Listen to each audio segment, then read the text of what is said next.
नमस्कार दोस्तों, आज अपन बात करेंगे सींगों से संबंधित पूछे जाने वाले महत्वपूर्ण प्रश्नों के बारे में। सबसे पहला प्रश्न है, किसी पशु की उम्र 11 वर्ष है तो पशु के सींगों पर छल्लों की संख्या कितनी होगी। तो देखिए, अगर छल्लों की संख्या वो पूछ रहा है आपसे तो उम्र दे रखी है 11 वर्ष, तो छल्लों की तो यानी कि 11 माइनस 2 बराबर आंसर आ जाएगा 9। तो यानी कि पहला वाला आंसर। उम्र अगर पूछे तो +2 करना है, लेकिन छल्ला पूछे तो -2 करना है। किसी पशु के सींगों पर छल्लों की संख्या 8 है तो पशु की उम्र क्या होगी। तो देखिए, यहाँ पे 2 प्लस करने यानी कि 8 छल्ले 2 कर दो तो आंसर राइट हो जाएगा 10, यानी सी वाला आंसर राइट हो जाएगा। अगला, सींग पशुओं में सींग काटना कहलाता है, क्या कहलाता है? डीबडिंग, डीओर्निंग, पोल्ड और ट्रिमिंग।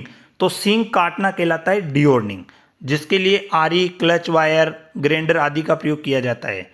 नवजात बछड़े में सींग की बड़ को हटाना कहलाता है डीबडिंग, डीओर्निंग, पोल्ड और डोकिंग। तो देखिए, नवजात बछड़े में सींग की बड़ को हटाना कहलाता है डीबडिंग। अगला प्रश्न देखिए, पांचवा, नवजात बछड़े में जन्म से सींगों का अनुपस्थित होना क्या कहलाता है। अगर जन्म से ही सींग नहीं है, जैसे टोगन वर्ग बकरी, तो डीबडिंग यानी कि अर्थ होता है सींग की बड़ को काटना। बोल्ड इसके अंदर कुछ भी नहीं होता है, लेकिन पोल्ड होता है जिसमें जन्म से सींगों का अनुपस्थित होना। और विनिंग होता है नवजात बछड़े को मां से अलग करना, विनिंग कहलाता है। नवजात बछड़े में सींग रोधन की सबसे सर्वोत्तम विधि कौन सी है। तो नवजात बछड़े में सींग रोधन की सबसे सर्वोत्तम विधि है रासायनिक विधि।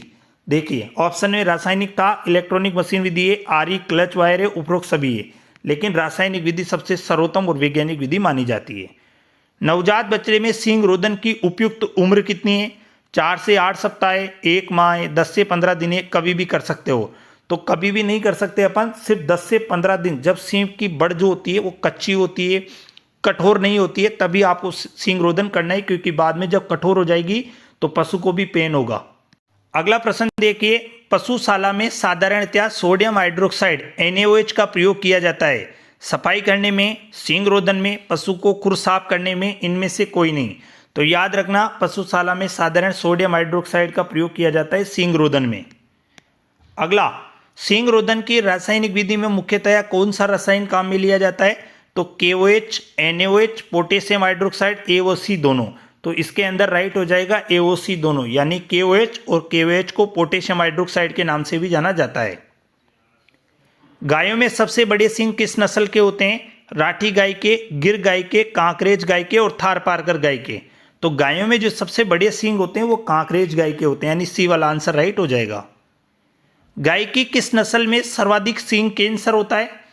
राठी गाय, गिर गाय, कांकरेज गाय और थार पारकर। तो जो सर्वाधिक सींग कैंसर देखा जाता है वो कांकरेज गाय के अंदर देखा जाता है। जलेबी आकार के सींग किस नस्ल के होते हैं। सूरती के, मुर्रा भैंस, कांकरेज गाय और टोगन वर्ग बकरी। तो जो जलेबी आकार के जो सींग होते हैं वो मुर्रा भैंस के होते हैं। दराती आकार के सींग किस नस्ल के होते हैं।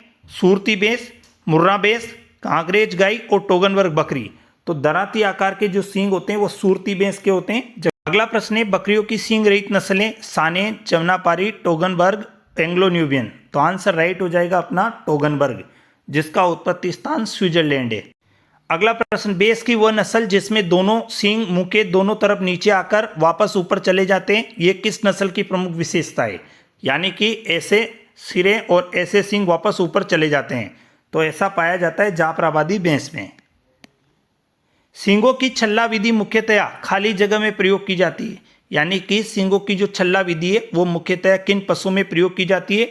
भेड़ व भैंसों में, गाय में, बकरी में, सभी पशुओं में। तो ये प्रयोग की जाती है, भेड़ व भैंसों में सबसे ज़्यादा प्रयोग की जाती है। भेड़ की वो नस्ल जिसमें मादा सींग रहित तथा नर में घुमावदार सींग होंगे।